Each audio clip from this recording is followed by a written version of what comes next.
большое давление испытывает власть, управление, да, то есть идет очень серьезное давление на власть, и, может быть, даже какие-то угрозы.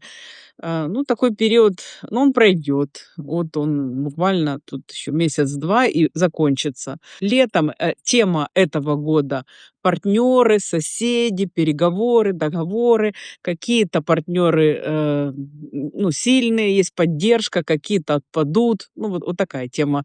На следующий год, ну, и вот даже в этот год Юпитер соединится с Венерой, помощь зарубежных партнеров.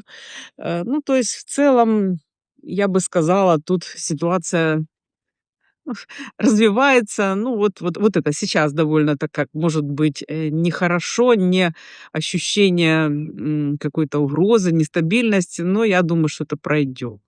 Армения нормально. Уран уже прошел Армению.